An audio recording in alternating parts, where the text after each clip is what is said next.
কিন্তু পাওয়া যায়।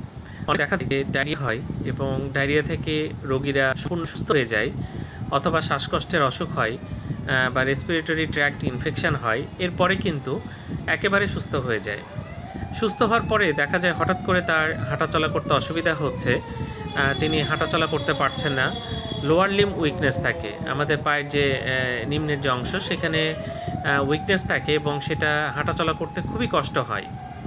এখানে লোয়ার লিম্ব থেকে আস্তে আস্তে উপরের লিম্বে উঠতে থাকে এবং একসাথে অনেক সময় 4 হাত পা অবশ্য হয়ে যায়, এবং আমরা যদি জার্ক পরীক্ষা করি সেখানে কিন্তু জার্ক পাওয়া যায় না।